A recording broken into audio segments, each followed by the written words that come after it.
আসসালামু আলাইকুম। ট্রাম্পের বাণিজ্য যুদ্ধ, যুক্তরাষ্ট্র থেকে F-35 যুদ্ধবিমান সহ অস্ত্র না কেনার সিদ্ধান্ত কানাডা সহ ইউরোপের অনেক দেশের।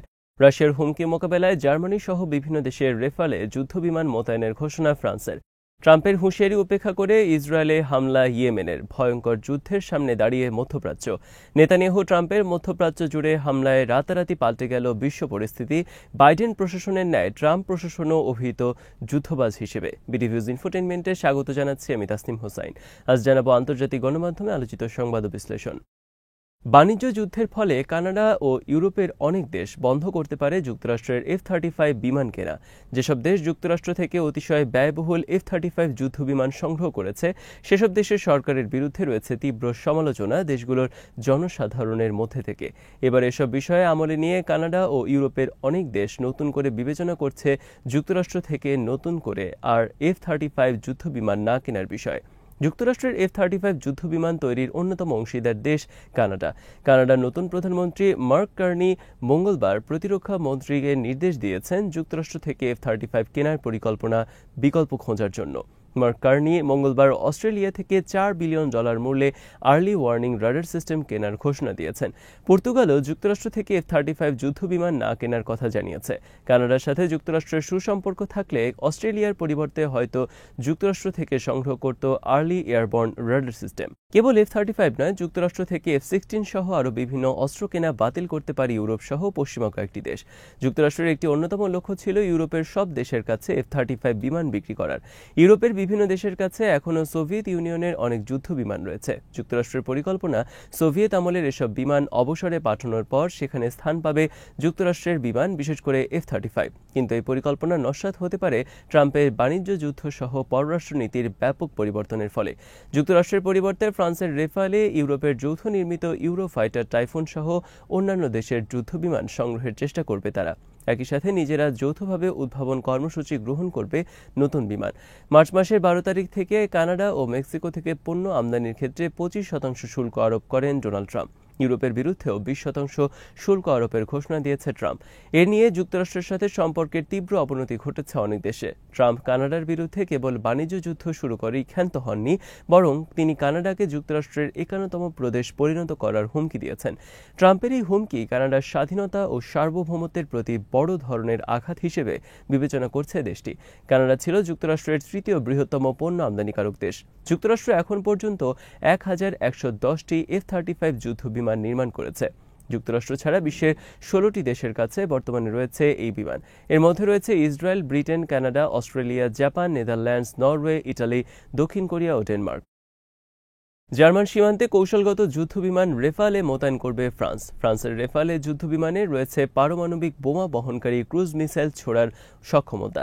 জার্মানির নিরাপত্তার জন্য এই পদক্ষেপ গ্রহণ করতে যাচ্ছে ফ্রান্স। মঙ্গলবার ফ্রান্সের প্রেসিডেন্ট ইমানুয়েল ম্যাক্রন জার্মানি সহ ইউরোপের আরও কয়েকটি দেশে তাদের কৌশলগত যুদ্ধবিমান রেফালে মোতায়েনের কথা জানিয়েছেন। যুক্তরাষ্ট্রের প্রেসিডেন্ট ডোনাল্ড ট্রাম্পের সাথে ইউরোপের অব্যাহত বিরোধ এবং রাশিয়ার হুমকি মোকাবেলায় এই পদক্ষেপ নিল ফ্রান্স। জানুয়ারিতে ক্ষমতা গ্রহণের পর ডোনাল্ড ট্রাম্প ইউরোপকে উদ্দেশ্য করে বারবার বলেছেন তাদের নিরাপত্তার দায়িত্ব আর নেবে না ওয়াশিংটন। তাদের নিরাপত্তার ব্যবস্থা তাদেরই করতে হবে। জার্মানির সীমান্তে রয়েছে ফ্রান্সের গুরুত্বপূর্ণ একটি বিমান ঘাঁটি। ফ্রান্সের পূর্বাঞ্চলের এই ঘাঁটির নাম লাক্সউইল সেন্ট সাভার। 2011 সাল থেকে এই ঘাঁটিতে মোতায়েন রয়েছে পারমাণবিক অস্ত্র। এবার ফ্রান্স সেখানে মোতায়েন করবে শক্তিশালী যুদ্ধবিমান রেফালে। এই উপলক্ষে প্রায় $1.5 বিলিয়ন ব্যয়ে ঘাঁটি সংস্কারেরও ঘোষণা দিয়েছে ফ্রান্স। ঘাঁটির আয়তন দ্বিগুণ বৃদ্ধি করা হবে এবং এর ফলে সেখানে অবস্থান করতে পারবে 2000 সেনা। মোতায়েন করা যাবে রেফালে যুদ্ধবিমানের 2টি স্কোয়াড্রন। ফ্রান্সের নিজস্ব নির্মিত রেফালে একটি 4.5 জেনারেশন মাল্টিরোল ফাইটার জেট। শনিবার ইয়েমেনে যুক্তরাষ্ট্রের আকস্মিক হামলা এবং সোমবার রাত থেকে গাজায় ইসরায়েলের বর্বর হামলার ফলে রাতারাতি পাল্টে গেল বিশ্ব পরিস্থিতি। যুদ্ধবিরোধী হিসেবে ডোনাল্ড ট্রাম্পের যে ইমেজ গড়ে উঠেছিল তা নিমিষে মিলিয়ে গেল। জো বাইডেনের মতো ট্রাম্প প্রশাসনেরও অন্ধ ইসরায়েল নীতি বিশ্বকে আবারও ঠেলে দিল বড় ধরনের অনিশ্চয়তার মধ্যে। ইসরায়েলের নিরাপত্তা নিশ্চিত করার জন্য যুক্তরাষ্ট্র, ব্রিটেন মিলে নতুন করে আবারও হামলা করল ইয়েমেনে। শনিবার যুক্তরাষ্ট্র ইয়েমেনে হামলার আগে ইয়েমেনের হুথি আর্মি তাদের বাব আল মান্দাব প্রণালী দিয়ে ইসরায়েলের জাহাজ চলাচলের উপর নিষেধাজ্ঞা আরোপ করে। এরপরই যুক্তরাষ্ট্র, ব্রিটেন যৌথ হামলা শুরু করল ইয়েমেনে। অপরদিকে সোমবার রাত থেকে ইসরায়েল গাজায় শুরু করেছে ইতিহাসের আরেক ঘৃণ্য গণহত্যা। আর এই গণহত্যায় পূর্ণ সমর্থন দিয়ে যাচ্ছে ট্রাম্প প্রশাসন। গাজায় ঘনবসতি এলাকায় হামলার কারণে ইসরায়েলের ওপর 500 পাউন্ড ওজনের ভারী বোমা বিক্রি নিষিদ্ধ করেছিল বাইডেন প্রশাসন, কিন্তু ডোনাল্ড ট্রাম্প ক্ষমতায় বসার পরপরই সেই নিষেধাজ্ঞাও তুলে নিয়ে অস্ত্র পাঠাতে থাকে ইসরায়েলে। ইসরায়েলকে রক্ষায় ট্রাম্প ইরানের ওপরও হামলার হুমকি দিয়েছেন। ইসরায়েল কেবল গাজায় নয়, মঙ্গলবার থেকে হামলা শুরু করেছে সিরিয়া এবং লেবাননের বিরুদ্ধে। এদিকে মধ্যপ্রাচ্য জুড়ে ইসরায়েল যুক্তরাষ্ট্রের আকস্মিক হামলার ফলে অনিশ্চিত হয়ে পড়েছে গাজায় আরবদের পরিকল্পনা। আরব লীগ গাজা পুনর্গঠনের জন্য $53 বিলিয়ন একটি প্রকল্প ঘোষণা করে গত 4 মার্চ। এর আগে ট্রাম্প গাজা থেকে সব ফিলিস্তিনিদের তাড়িয়ে দিয়ে সেখানে লাস ভেগাস স্টাইলে বিনোদন কেন্দ্র গড়ে তোলার ঘোষণা দেন। এজন্য তিনি গাজা থেকে ফিলিস্তিনিদের নেওয়ার জন্য তীব্র চাপ সৃষ্টি করেন জর্ডান ও মিশরের উপর। আরবরা সম্মিলিতভাবে ট্রাম্পের এই পরিকল্পনার বিরুদ্ধে রুখে দাঁড়ানোর পর ট্রাম্প গাজার ফিলিস্তিনিদের গ্রহণের জন্য চাপ দেন সুদান ও সোমালিয়ার উপর, কিন্তু সুদান প্রত্যাখ্যান করে ট্রাম্পের প্রস্তাব। এরপর ট্রাম্প ও নেতানিয়াহু বেছে নিলেন সেখানে ঘৃণ্য গণহত্যার পথ, যাতে ফিলিস্তিনিরা গাজা থেকে স্বেচ্ছায় অন্যত্র চলে যেতে বাধ্য হয়। ডোনাল্ড ট্রাম্পের হুঁশিয়ারি উপেক্ষা করে ইসরায়েলে হামলা অব্যাহত রেখেছে ইরান সমর্থিত ইয়েমেনের হুথি আর্মি আনসারুল্লাহ। বৃহস্পতিবার সকালেও হুথি আর্মি ইসরায়েলের উদ্দেশ্যে ব্যালিস্টিক মিসাইল হামলা চালিয়েছে। তবে এই মিসাইল ইসরায়েলের আকাশে প্রবেশের আগেই ধ্বংসের দাবি করেছে ইসরায়েল আর্মি। এর আগে মঙ্গলবার ইসরায়েলের উদ্দেশ্যে ব্যালিস্টিক মিসাইল ছোড়ে ইয়েমেন এবং সেটিও সৌদি আরবের আকাশে প্রতিহত করে ইসরায়েল।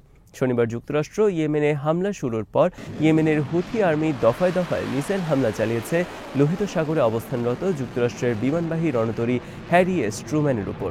যুক্তরাষ্ট্র আর্মি দাবি করেছে তারা প্রতিহত করেছে ইয়েমেনের সব আক্রমণ।